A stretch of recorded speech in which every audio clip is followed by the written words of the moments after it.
welcome back to the Engineered Angler. You know, I've been wagging this thing in front of you guys for the last, I don't know, three or 4 weeks.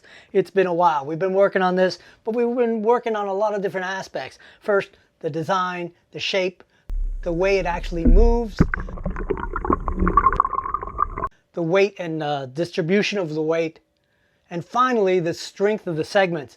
And we did a bunch of testing on the last video. If you haven't seen that, we broke a bunch.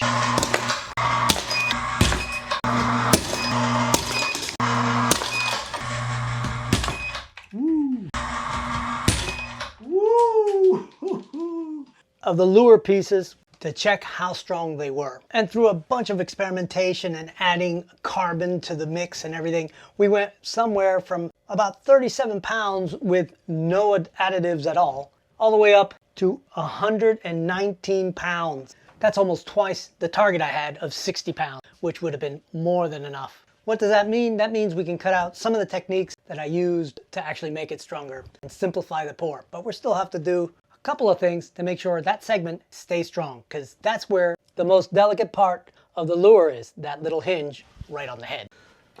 Since then, I've gone ahead and made a full permanent mold of all the pieces. And I prepared that mold with all the internal hardware we're going to make a first pour. So I've made a couple of changes on the lure hardware. The biggest ones being the 2 hinge pins, the last one at the tail and the first one at the head. Instead of using a piece of aluminum rod like I am at the centerpiece, I'm using some of these twist eyes so that the hinge pin doubles as our hook hanger. The other elements are pretty straightforward. We've got some twisted eyes for the hinge loops here at the centerpiece and connecting to the tail back here. They're bent here to keep them anchored inside, and here I've got this big Y to be able to support the weight we have to add. That's the only weight I'm going to need to add to it, because the section at the very front, the head, is so small, just the weight of the hooks and the hardware is enough to make that sink. And the same goes for the tail. It's small enough that the hardware and the hook and split ring will make it sink.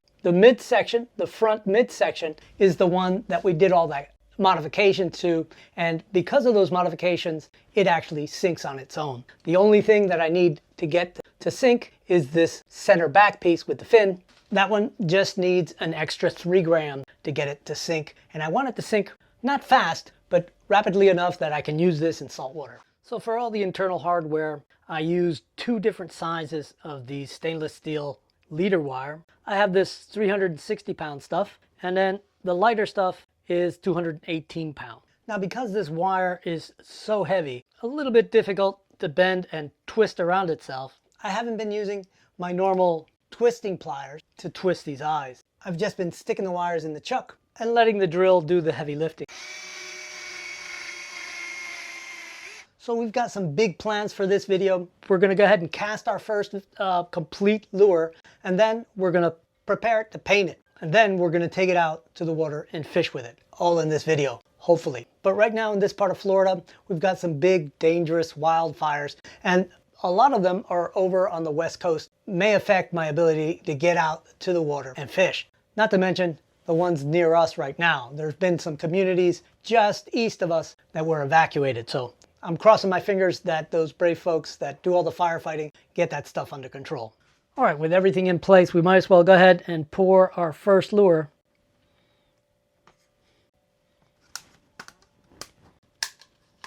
So this is the one I'm going to have to pour separately. I won't go through all the mixing of the carbon and all that. If you want to see how I do that, I'll go ahead and put a link to that video in the description. So we'll pour the 3 pieces that don't take any special effort first. I'm only using a 5% mix with micro balloons. 19 total grams of the resin and 0.95 grams of the micro balloons.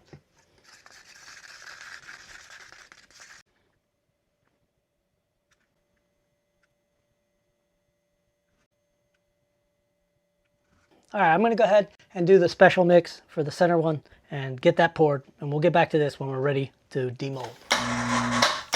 All right, while we wait for that to set up, let's go ahead and do one more test, because I haven't really tested the standard mix of casting resin and then heat curing it, because that actually might add that extra 15 to 20 pounds of strength that I really would like to have in that standard mix. If I get up to like 55 pounds, I think that's good enough for inshore and freshwater. I'll use the stronger mix if I end up going offshore. But there's one other big variable I haven't really tested, and that's the fully assembled piece with the embedded hinge hoops. The question is, will those hinge hoops yank out long before the break on the front at the front hinge? Here's the setup.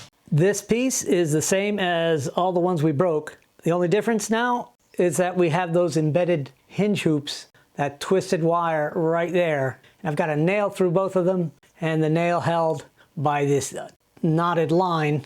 Hopefully the line doesn't break, but the question is, what's going to break first? This little area of the casting that forms the hinge, or will those wires yank out? Let me know what you guys think. Go down there to the comments and put down what you think will break first, and maybe a guess on the strength. Let's go ahead and break this stuff. I have no idea.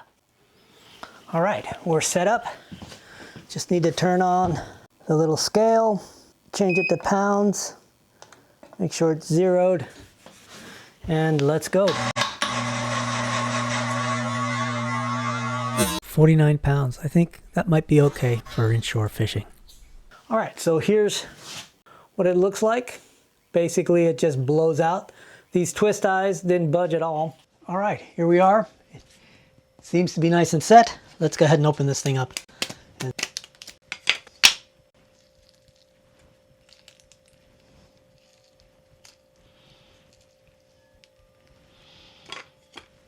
All right.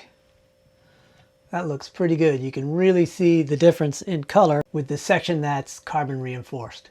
All right, I'm going to clean these up and we'll move on to getting this thing painted. So the nice thing about using these twisted wires as my hinge pins is that they create a cast set of threads in there, and I can just twist it out. And of course it's reverse threads, but they come right out. And when I want to put them back in to set it, when I'm done with assembling the lure, I just twist it back in, and it's like a screw, and I can drop just a tiny drop of crazy glue and it'll stay in there really well. And we have the same thing with the hinge pin hook hanger combination on the tail, and we can just twist it out and you can hear how tight it is. And I didn't put any Vaseline on it or anything, but it does end up forming a nice helical thread in there. All right, here's what it looks like cleaned up. This is the one with the carbon reinforcement. You can see it's got a gray color. It looks a little more dense than the standard casting resin without any carbon in it. Let me show you what I was talking about, how the carbon makes this actually want to sink. So I want you to notice how not only that it sinks, but how it sinks at almost a perfect rate, about a foot per second. That's absolutely perfect.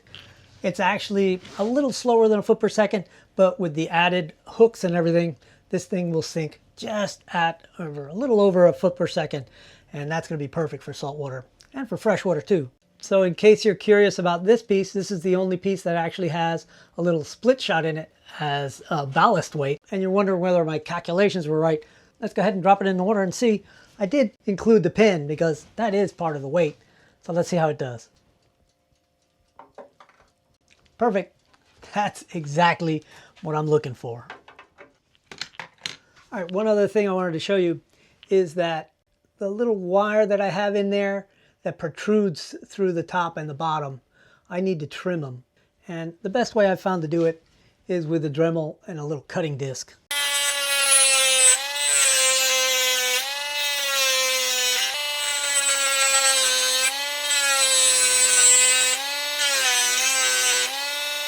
Now it does leave a little tiny divot, but that's easy to fill with a little bit of UV resin. All right, now I'm going to take the parts and go ahead and put them in the oven to heat cure. And I'm doing that for two reasons. One, I want the extra strength. The other thing is that typically on this resin, you got to leave it cure for a couple of days before you can begin to put a finish on it, because it just will fisheye on you. What I find is if I bake it for a couple of hours at about 150, it usually accelerates the cure and I can paint it the same day.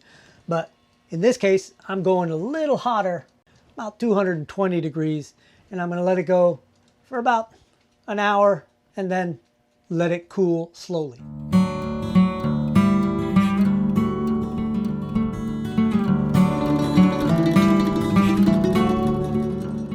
All right, I've got 3 bodies set up, ready to paint. We'll probably only paint 2. I want to have an extra, at least 1 extra anyway.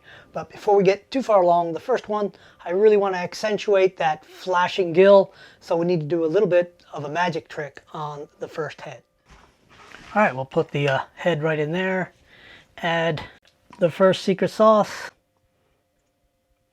And then secret sauce number 2. Stir it around. We've got a nice chrome head, and best of all,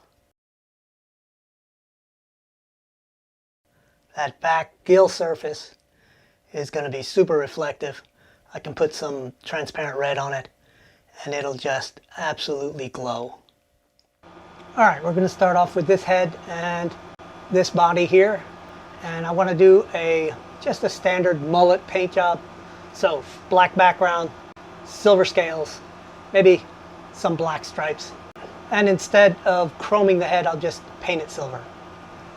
And I'll be using Golden's translucent silver.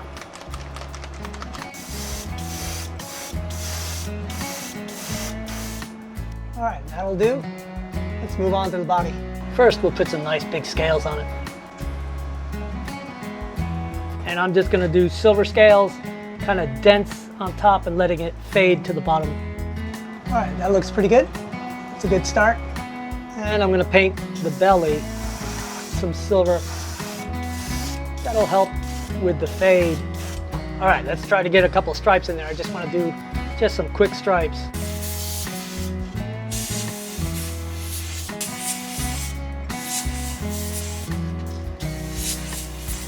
All right, I want to put a little bit of a halo of orange right there where the gill's going to come out.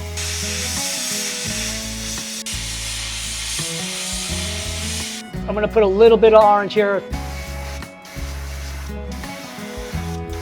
All right, now I'm going to just mist it with some transparent green right along the top.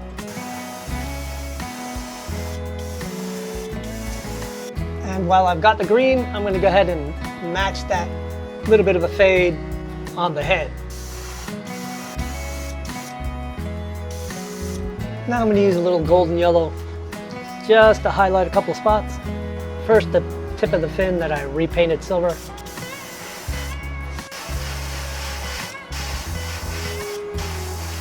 And then on the head, just a highlight on this side of the gill.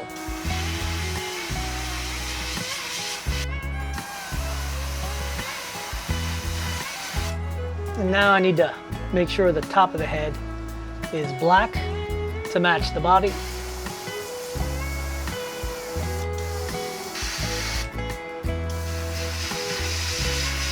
And now for the main event, the flashing gill red.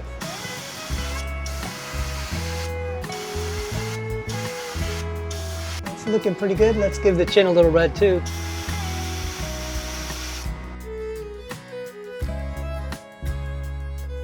All right, one more little bit of detail. This is actually interference blue.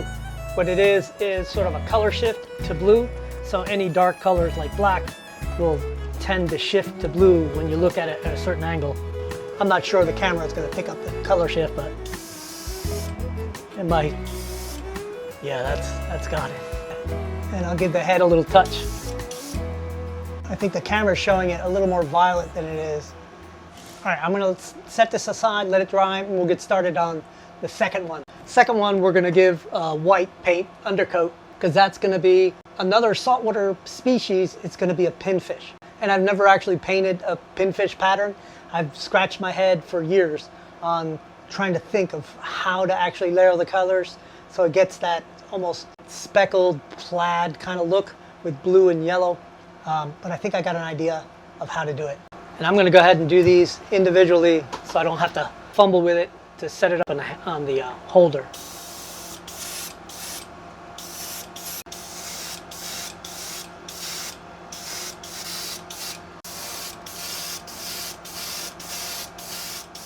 I've got to let these guys dry up there before I do the next step, which is to put a seal coat on these guys so I can handle them and assemble them. And the seal coat is the polyacrylic. It's made by Minwax. You guys have seen this for years. I use it to seal the paint between the actual paint job, the clear coat, but I also use it to protect the paint if I'm going to handle the lure. In the meantime, I'm working on this Harlequin paint job. You can hear how hollow this thing is. It's a topwater lure. I made it on my roto casting machine, and if you haven't seen me do that, it's a very different way of casting lures, and it's a lot of fun, at least for me. And it's already looking pretty nice. And I'll get the initial coat on this body too. I'm gonna let these dry, go get something to eat, and I'll be back when we're ready to paint the other one.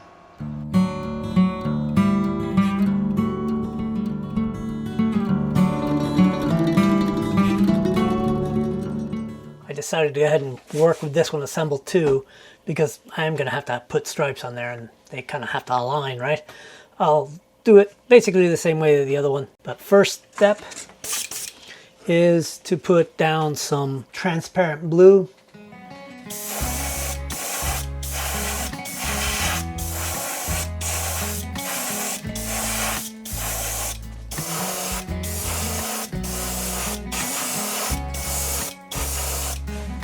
Alright, it's kind of like Miami Dolphins colors.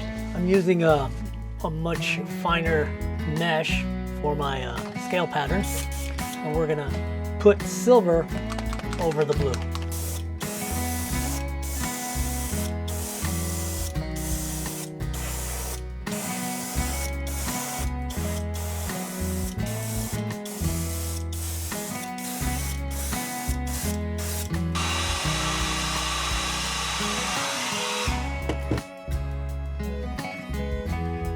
All right, I'm pretty happy with that. I'm not sure if the camera's showing the scales, but it looks pretty cool.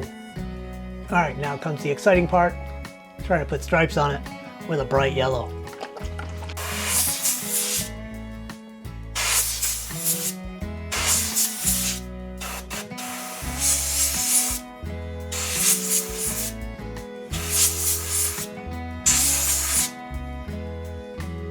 All right, I'm going to be using, this is a transparent, kind of a brownish black. I'm going to go ahead and do the black top on it.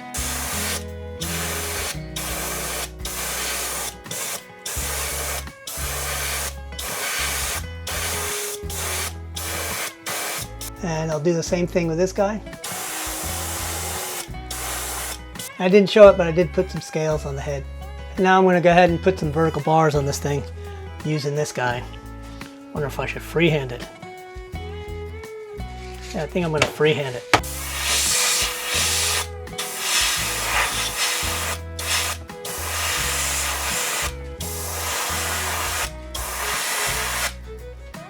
Should be good.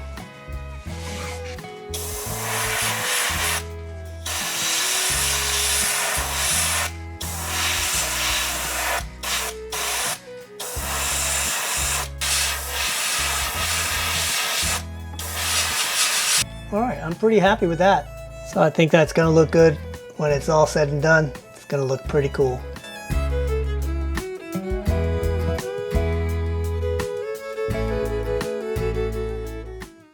I'm gonna go ahead and get this clear coated. This one I'm gonna clear coat assembled, except for the head, of course. I'll do that separately. And then the other one we'll do all in separate pieces, and I'll assemble it later.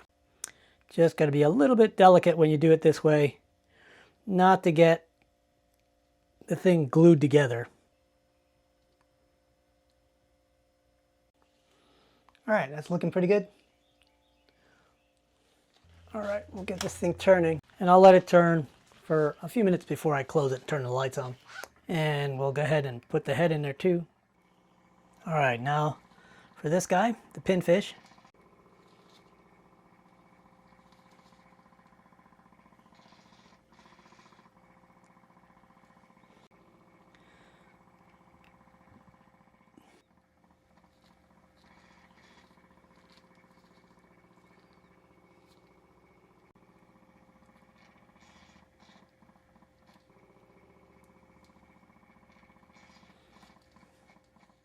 Okay, all the pieces are in there.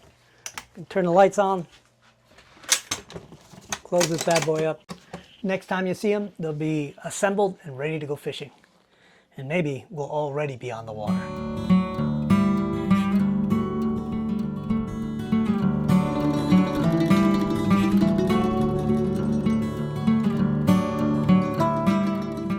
All right, well, we picked a bit of a marginal day to come out here and go fishing because it's going to be breezy and overcast.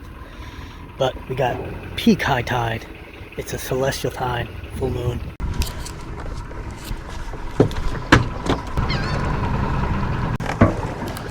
All right, we're off. It's nice to have a little extra water under the keel. Yeah, it's already windy and I'm in the river still. It's coming straight out of the east. So it's gonna be hard to hide from this wind.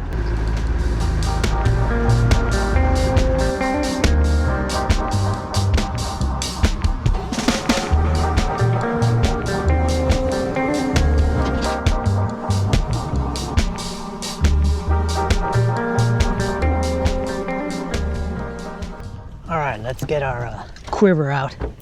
This is the fun box. It's got all the recently made lures. And here we go. Here's the mullet one. They look a lot nicer in the bright sunshine. And here's our top water with the full-on rattle. It's like a maraca.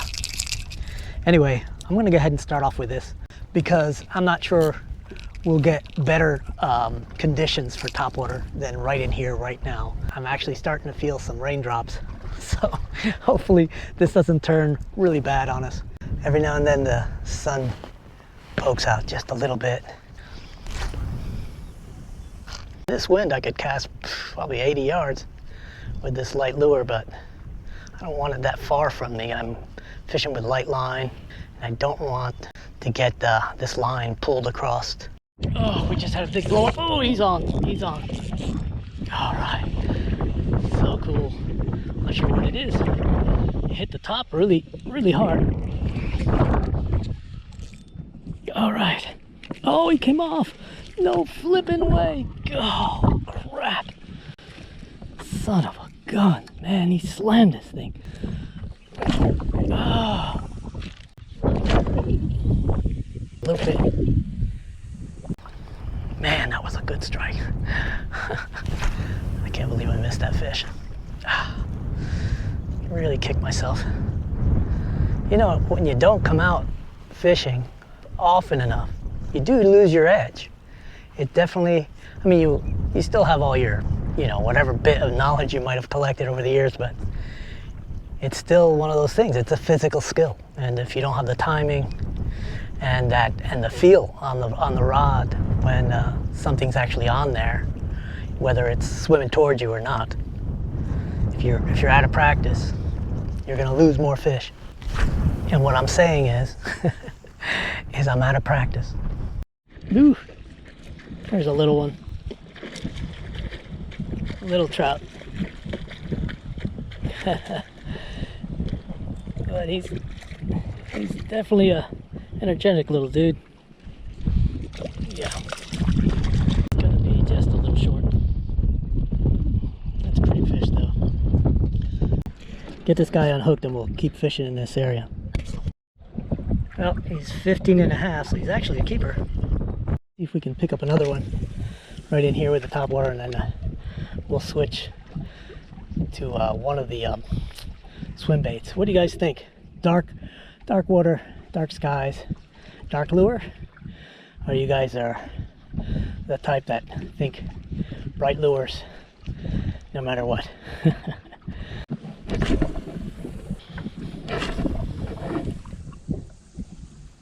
Alright, I'm starting off with the mullet paint job. I'm just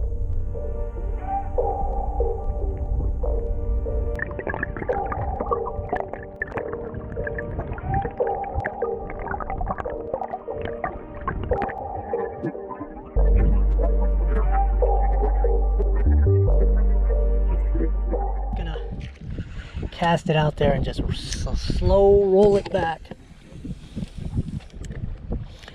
give it a second to sink a foot or two, and then just bring it back at a very slow pace, like a crank per second.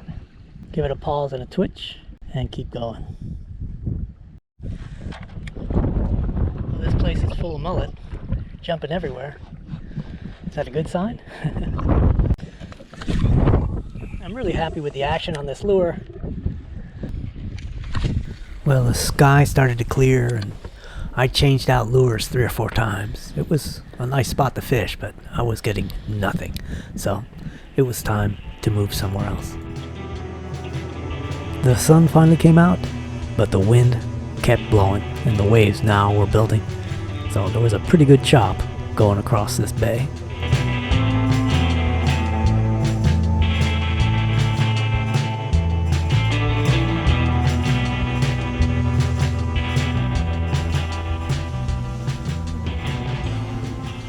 I ended up in the shallow grass flats and decided to start off fishing with this guy.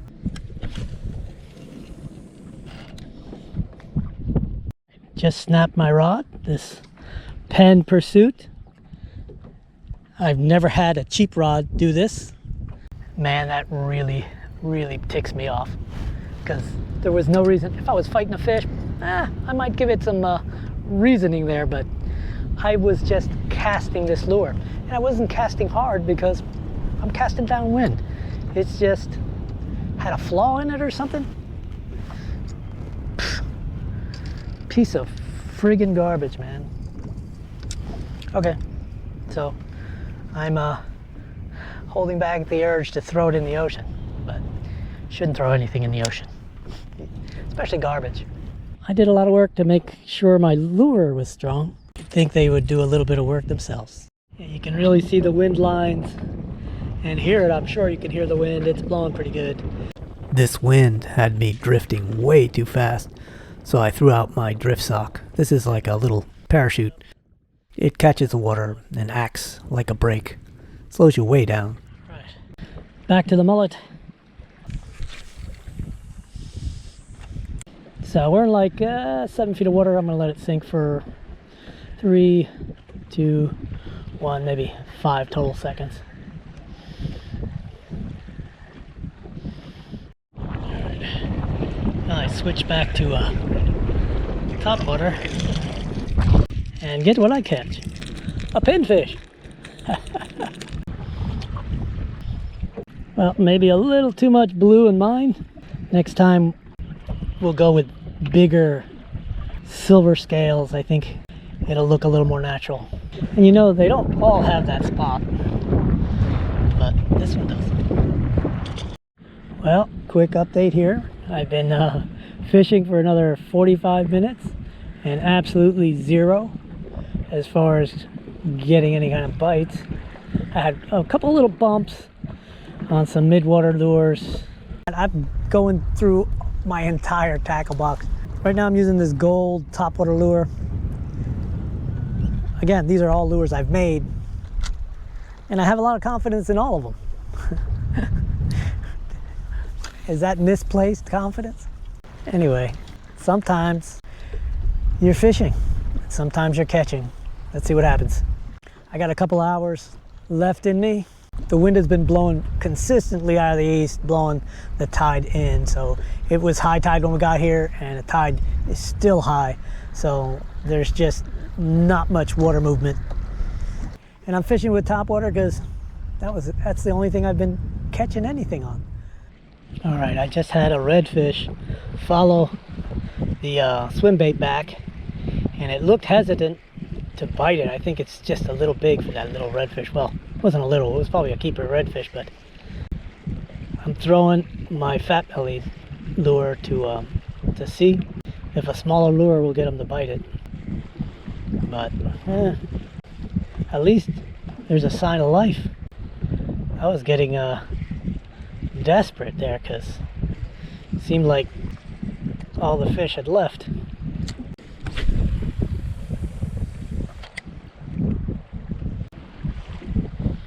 I might just put that thing back on, because if he'll follow it, maybe I change the rhythm of my retrieve and get him excited enough to hit it.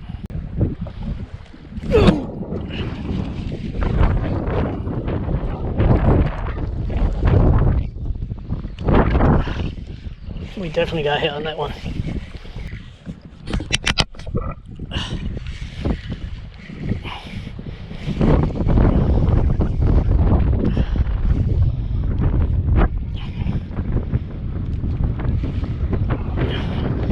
Definitely. Oh yeah, that's a big fish. That is a good fish.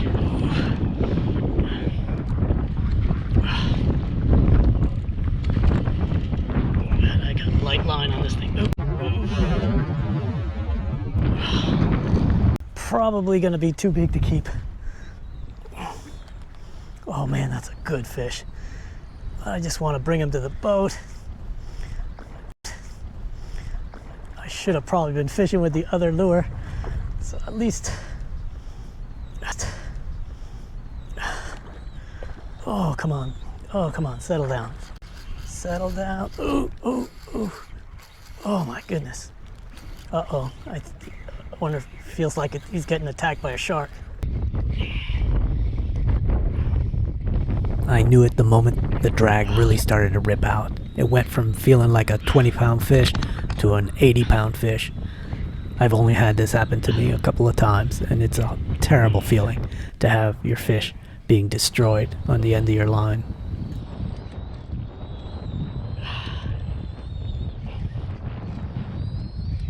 Come on. Come on back. You definitely stripped me. At this point, I was absolutely determined to bring in whatever was on the end of this line, whether it was a half a redfish or a shark with a guilty look on his face. It was coming in. I don't like to give him a chance to take a breather. Come on. When you're battling a fish like this, you start questioning your tackle, and I happen to be using the lightest tackle I had on board. This thing had 10-pound test on it. It's good braid, but I hope this is still the redfish and not a shark. right about now, the fish just stopped. Redfish anymore. I think maybe I was just pulling against something heavy, and I saw something come up out of the water, and I realized the line was wrapped around an old crab trap float, just half immersed in the water and covered with seaweed. And I thought, oh man, these guys wrapped me around this thing.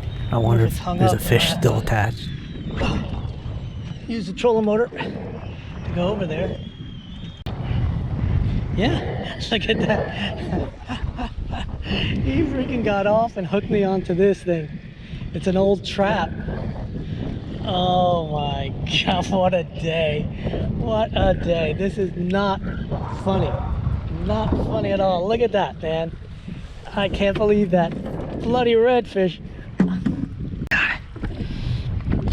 Oh boy. Look at that.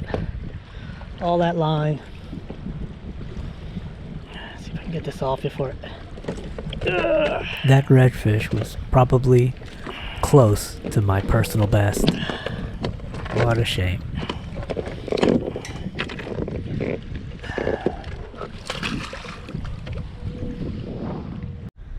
Yeah, I'm pretty sure that poor fish got sharked. I feel bad about that.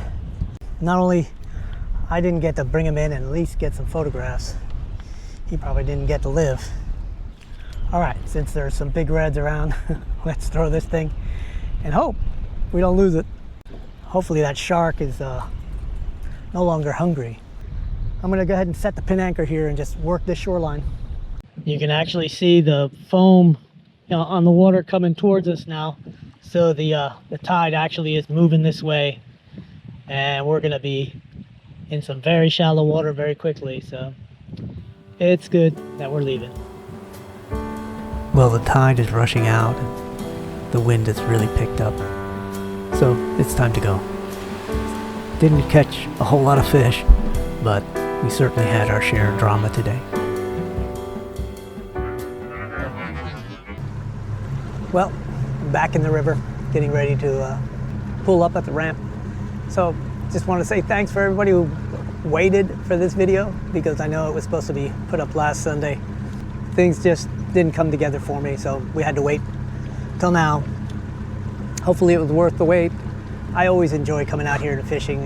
It doesn't matter to me if I catch a ton of fish, as long as there's a little bit of action and I get an opportunity to try my lures out. All right, guys, let me know what you think of these mixed lure build and fishing videos, and let me know if you have some ideas for the next lure.